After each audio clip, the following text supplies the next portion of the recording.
Okay, guys, part 2 of putting the post up in the garage.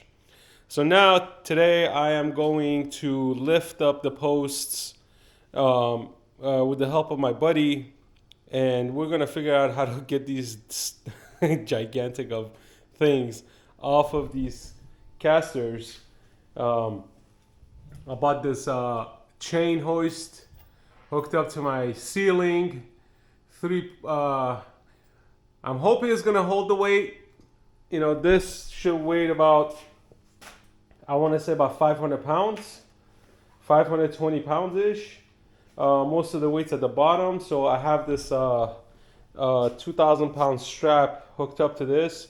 So we're gonna basically undo these screws that's holding this whole the top piece together, and then we're gonna kind of tilt, lower this whole thing, and kind of stand it up when we can. So let's do this.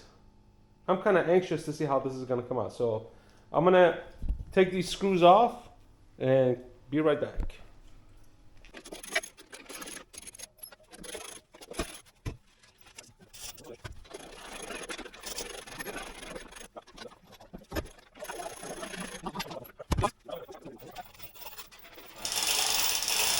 Alright, I'm gonna lift it up.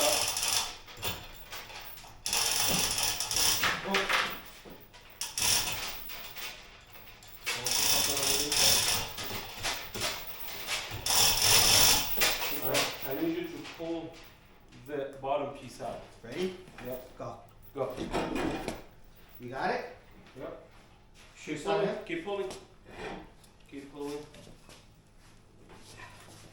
Well, lift it up a little more.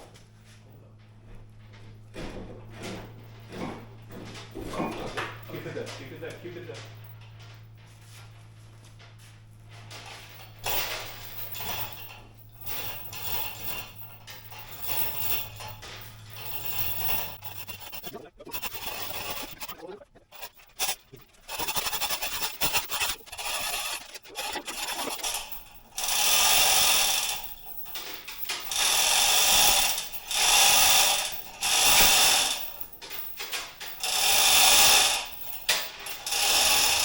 Not gonna slide underneath? Well, I need you to go there.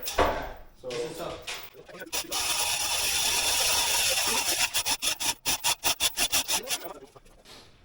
Ready? Ready? One. 1, 2, 3. Oh, That's fine.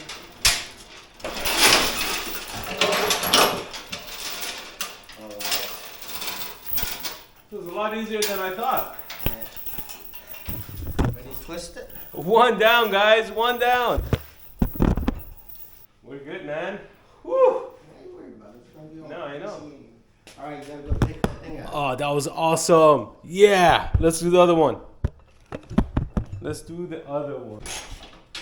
All right, guys. Same concept, but this one we're gonna do a little bit different. We're gonna unhook it from the base or from the framing that it came in. We're gonna lower this end to the ground. I'm gonna hook the hoist to this end. We're gonna unhook these screws right here, and we're just gonna tilt it up. So we don't have to lift it, drop it, move straps or anything like that. It's just gonna be a one-shot deal. I have the jack underneath there. As soon as my buddy's done, That's better. Right you know, you just need a little thing. So, all right. Let me know. Can you move the?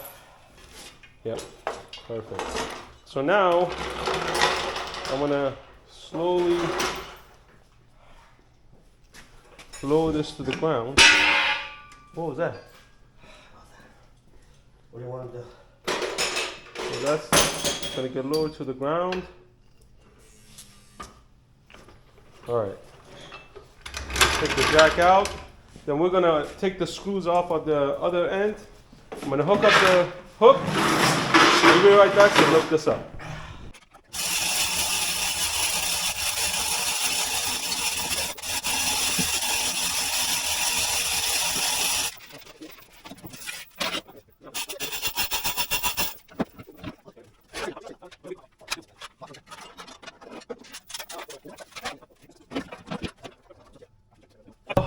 That's how easy it was to put up 2 posts with a 2,200-pound hoist, some steel straps, which kind of helped out. Of course, a buddy. You need a buddy to help this out because definitely a 2-person job. I just like to do things on my own most of the time because everyone's busy and I don't want to bother them with my shenanigans, right? But this was cool for him. He wanted to see what's going on, so Yeah, right. so I got 2 posts up.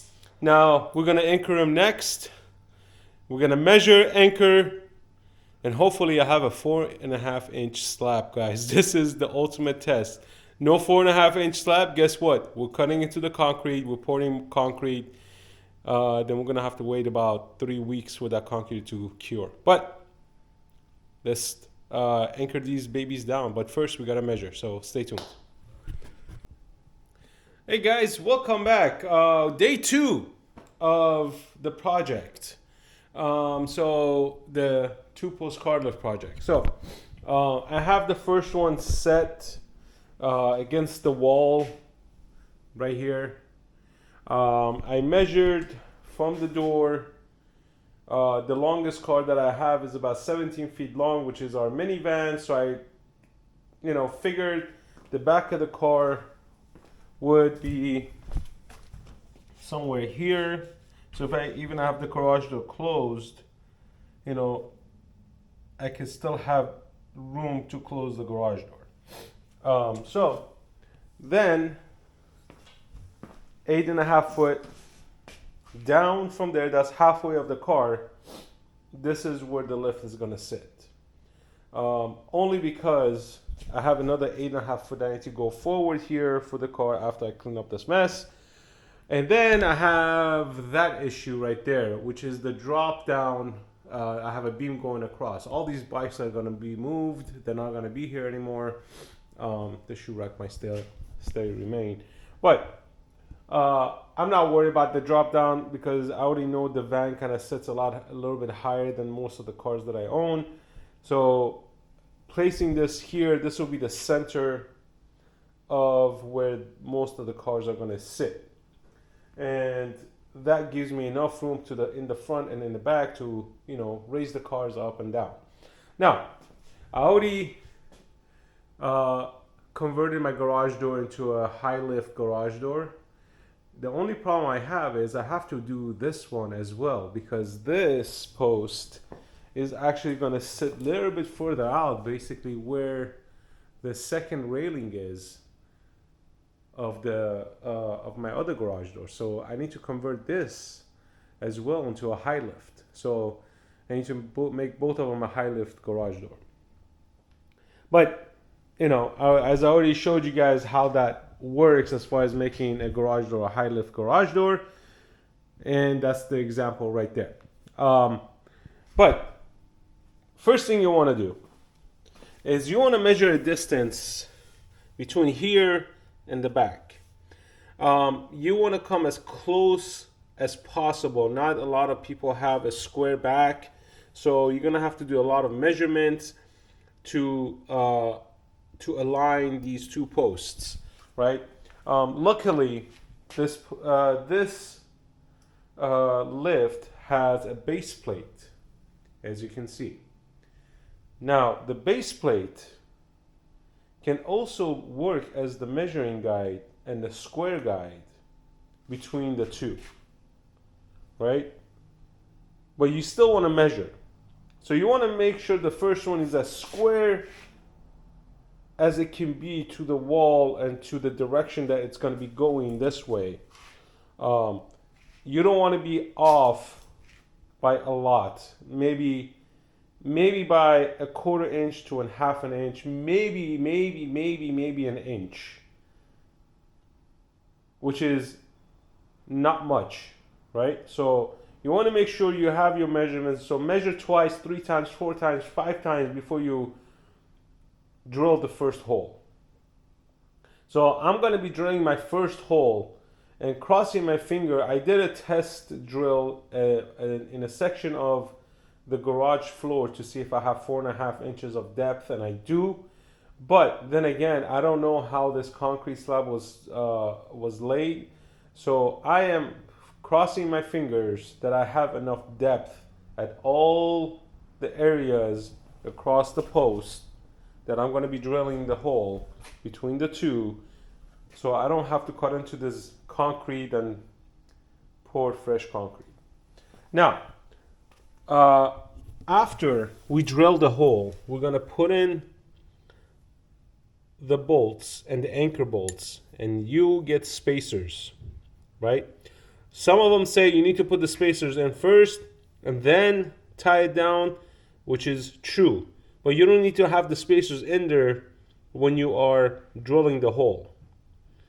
You don't have to do that, which is great because this can actually slide underneath after you put the anchor in before you tie in the bolts. So this way you have your entire post leveled, right? You want it to be a level post. You don't want it to be tilting in any direction. You want it to be as level as possible. So mine is not as level as I want it to be. So, you know, it's sort of level, but not much. So I got to tinkle with it. And then we have the back. The back is leveled. So I don't have to do anything with the back. So without further ado, guys, let's drill the first hole. I am as nervous as you guys are. So hopefully my first drill is gonna work. So, you know, gotta get the vacuum ready, gotta get the hammer drill ready. Be right back.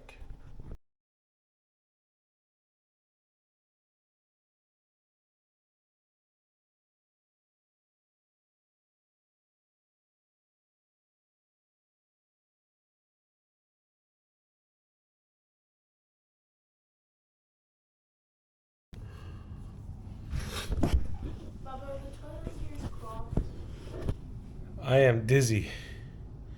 Holy moly. I'm not even halfway through. Wow. All right, let's keep going. What are you dizzy from? Drilling. How do you get dizzy from drill? Because it shakes violently. Oh, so those are the weird.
The vibration is unbelievable. I don't know if it's the bit that's bent. I don't know what the hell it is, but holy crap. And I think I need a new hammer drill because this one's about to die. So I'm gonna try to make this first hole. It's taking about 7 years just to get there. Yeah, so let's finish this. Let's finish this. We're almost there.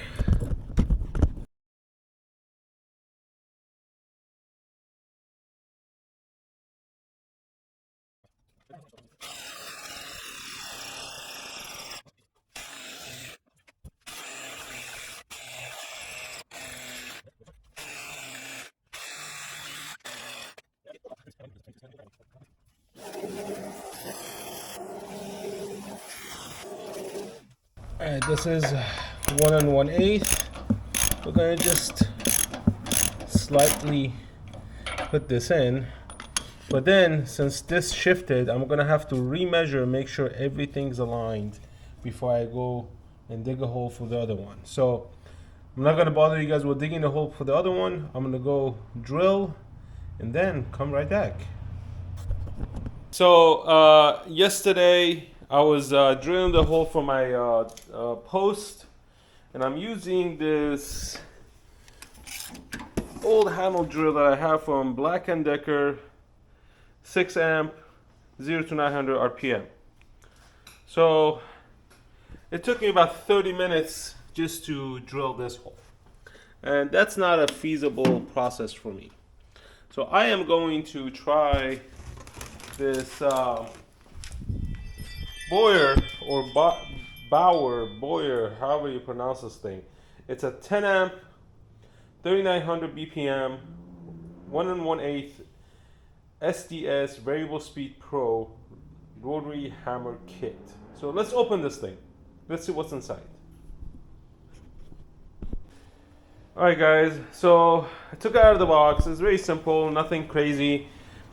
This is a push lock mechanism. I had to get a new drill bit because the one that I had does not work with this setting. Here's your hammer drill, and hammer setting like so. It comes with an instruction. So what I want the hammer drill mode. So I need this to be on the hammer drill mode, and I need this to be on this side. If I put it on this side, it'll be just hammer mode. Sorry, it'll be just drill mode. So I need this on this side. Now we're gonna plug it in and put it to test.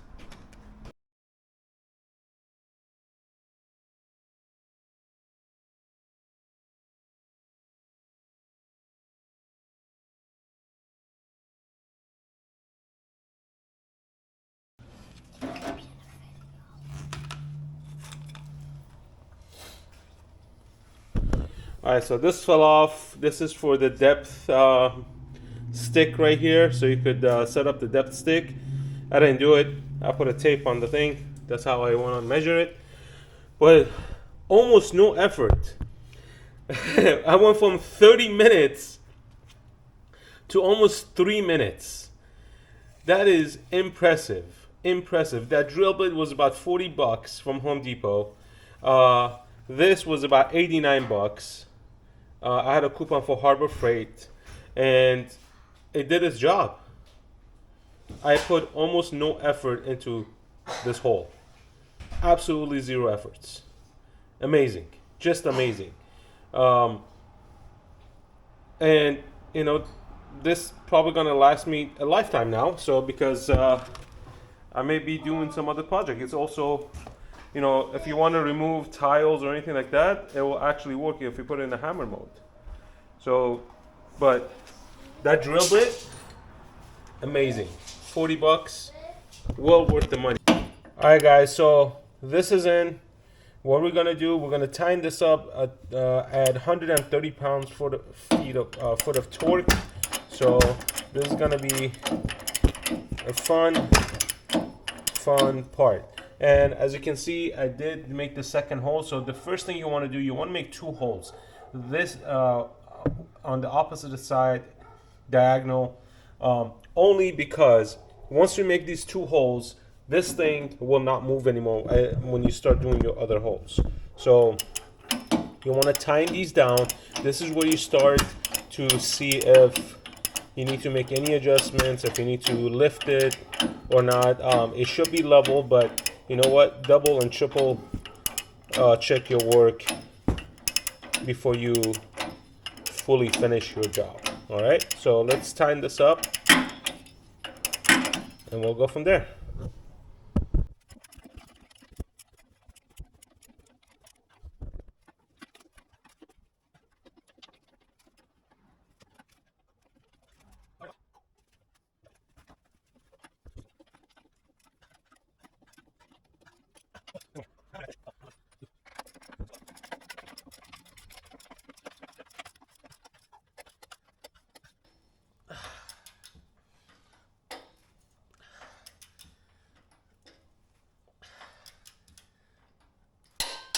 There we go.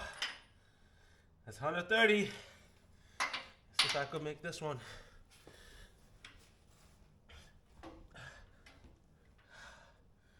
I don't have the strength for this one.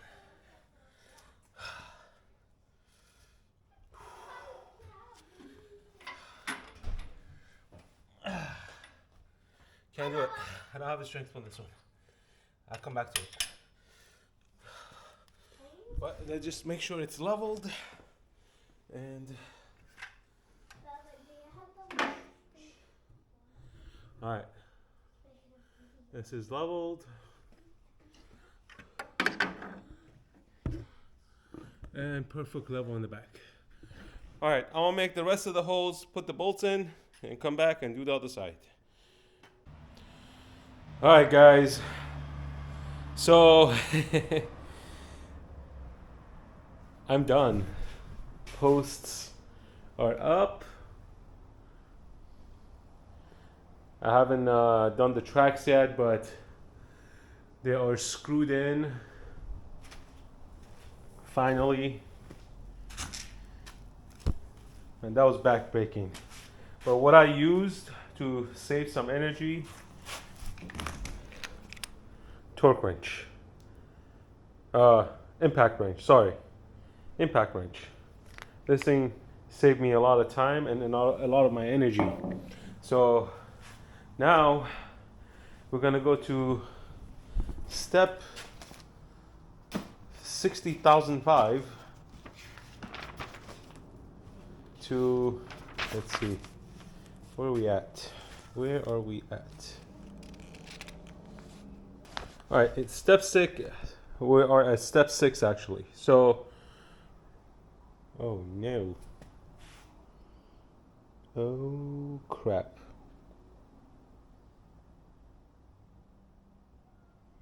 I made a mistake. I was supposed to put screws here.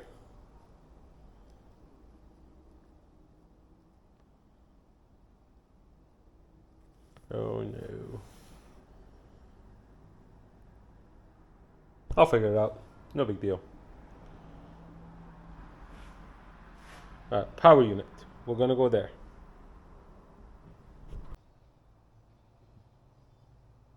Alright, so the cables are connected. The hydraulic lines are connected, as you can see. This is how the cable is. Goes from here down here, goes straight to this side, goes up and comes down and connects to this. And same thing with the opposite side.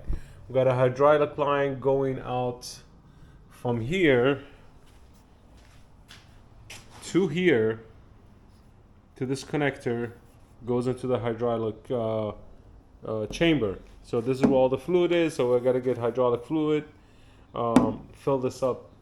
Got to connect it to a 220, which I have a 220 outlet on the other side of the garage. So I got to do some wiring, have this go up, across, have to go up, across, you know, all the fun stuff. All the fun stuff that wiring costs. But the major things are completed. I'm gonna lower these down, put the plate in. I'm actually gonna tap the plates and actually put a screw in there because I kind of screwed up. But it's okay, it's not a big deal. Read directions, guys, before you install anything. So I kind of missed that. I missed that step actually. But it's not a big deal. It's something I could fix. But this thing is not moving. It is not moving, man. It's here, solid. I'm kind of excited. I have a 5-inch slab already installed in the garage, so I don't have to cut and put more concrete or, you know, do an extra step. So next thing is going to be hydraulic fluid, connect the wires, and do a little test run. Make sure that both sides are level. So stay tuned. Hey guys, now I'm going to do the wiring for the lift. it has this wire that it came with it, and it asks you to like to basically, you know, do your wiring like this, do the coupling or whatever. But I don't want to do that. I have a spool of wire right there that I'm gonna use, but I'm gonna attach it to the original wiring right here. So I'm gonna attach one right here. The other one is actually attached here to this little clip. So I'm gonna do that. I'm gonna kind of take this clip off and reuse it basically. So that goes to the switch, and the ground is right there. So I'm gonna take this out, unhook this, and unhook that, and use my own wiring that will connect from up here, take it up to the ceiling, run it across to where the plug is gonna be. So stay tuned, let me do that and I'll show you guys what it looks like. All right, so I connected the wires. As you can see, I put one here for the switch. This one connected to the main live wire and the ground wire. It doesn't matter which one, which black line, or you know, I use this one is a three. You could use black and white as long as they go into the right wires. They're both 110, so this is why they say this is a 220 unit. So each of them carry 110 volt power, so it doesn't matter which one touches what. There's no difference to it. They're both going to be live wires anyway. So one's going to be connected to a switch, the other one's going to be powering the secondary power for this. It's a single phase 220 20 amp, so it's not that much. I mean, it is much. So, you know, if you're not comfortable doing the wiring yourself, please hire a professional. But it's very straightforward. One into here, the ground wire, and I use the old clippings that came with it, so I kind of pry them open and secure them back in, and it should work. So next, I'm gonna fill the hydraulic fluid, and we're gonna use an ISO 32 because I live in a very cold climate. So ISO 32 is the best hydraulic fluid for cold climate. If you live in a warm climate, ISO 46 is recommended for, you know, if you have constantly hot climate, if you don't have anything, if you don't have a cold climate and all that stuff. But for cold climate, ISO 32. I picked this up from Tractor Supply Center, but you could also find out at AutoZone or Express Auto, whatever, you know, some of the automotive stores also carry it. So let's put this hydraulic fluid in. Let's plug in the lift and take it for its first ride and see if my installation was at least good enough for these to lift up by itself. So let's do that. All right, guys, so if you are a lazy guy like me and who makes a mess all the time and doesn't want to make a mess, so I have this little pump here that's used for gasoline and all that stuff. It's brand new. I haven't used it before, but stuck up a couple of buckets in here. I have the hydraulic fluid here, and basically I'm gonna have this do the heavy lifting for me. And it has a line here that says minimum and maximum. So I'm gonna go to max because the lift is all the way down, and I believe this is a self-bleeding lift. So I'm gonna put it to the max, and then I'm gonna raise the lift up, then bring it down. Hopefully just once. Hopefully I don't have to do it twice. And once I do that, it should be easy for me to basically see if I need to put some more in there. So I'm gonna let this fill up, then I'll be right back. All right, guys, hydraulic fluid to the max. We are live, it's plugged in. I'm gonna push the button.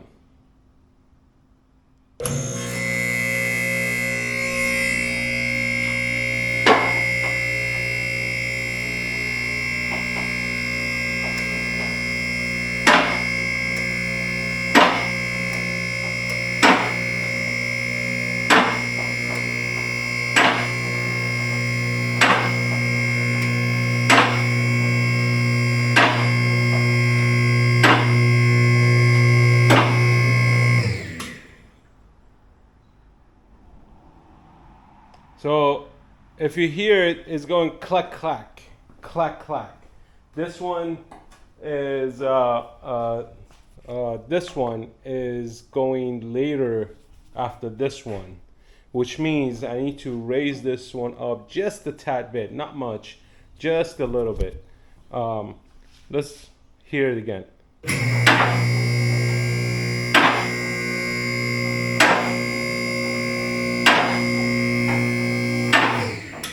All right, now we're gonna lower it down to see if it locks in.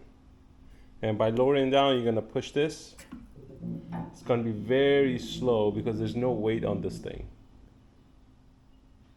And it stopped. All right.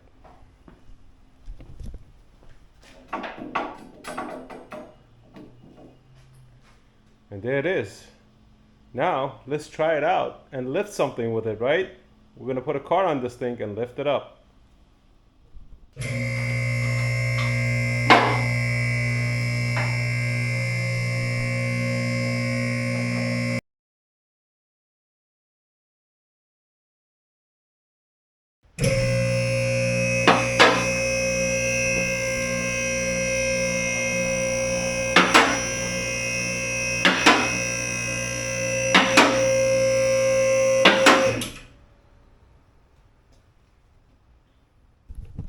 All right, guys, the car is lifted up. As you can see, a successful build. And it's not high as much as I want to because I have those bike racks there, so I'm gonna take those bikes out.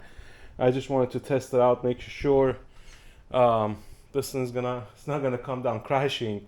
So I put the heaviest car that I own, which is my SUV, and is holding the weight. But did you hear as it was going up, it's going clack clack clack clack clack clack.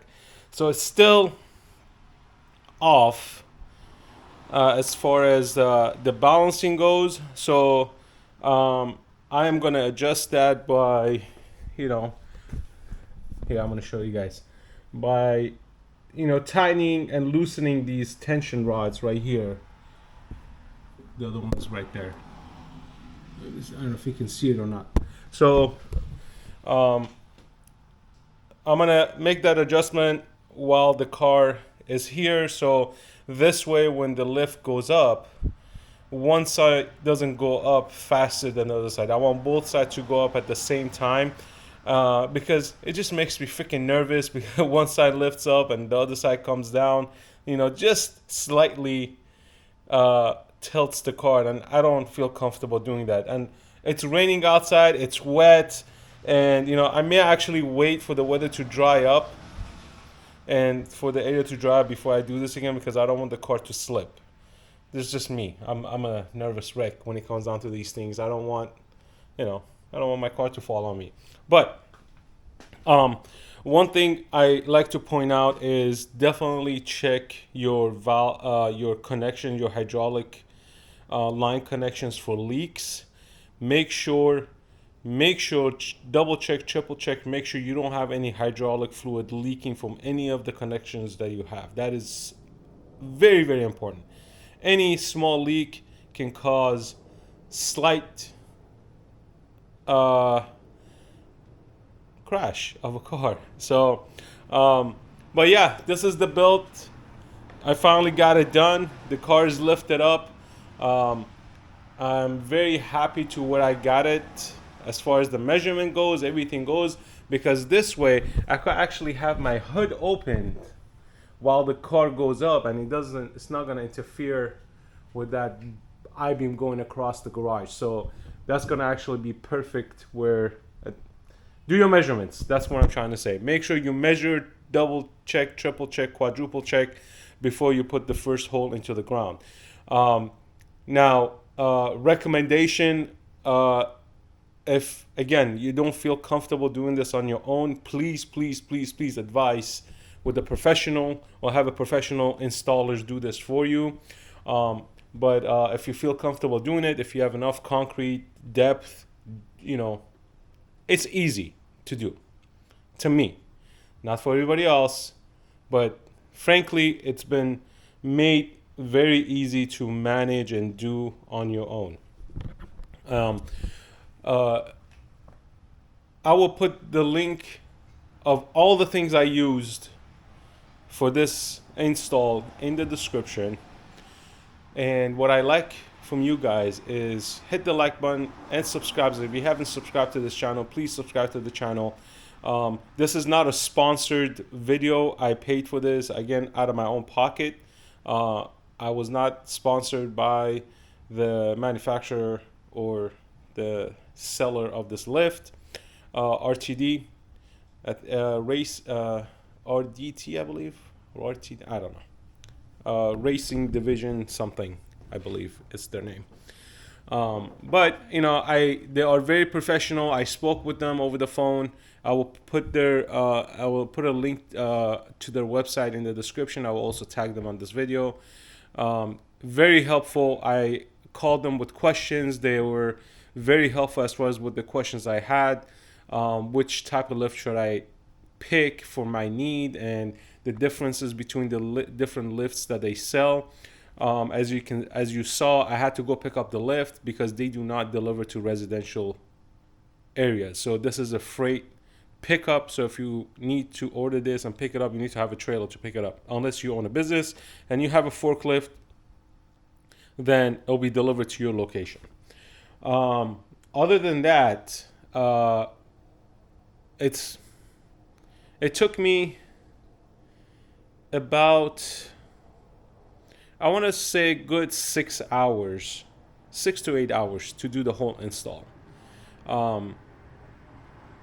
And you know, at one point you guys saw a friend of mine help me out to lift up the posts, but that was like 20 minutes of the time, but the rest of it was all me, to include the conversion of the garage. The garage door took me almost a day to do, because I've never done it before. Again, you know, a lot of stuff, a lot of steps I had to take to get this far. So from bringing it home to getting it up and running, not working every day on it, 2 weeks it took me to put it up, install, get the car lifted. 2 weeks. And as I'm speaking to you guys, the car still stands. It has not fallen off. I don't hear any cracking. I don't hear any weird noise coming from the concrete. I didn't see the posts kind of bend in at all. I did not see anything like that. So, but you know, when the car goes up, you're gonna push this down.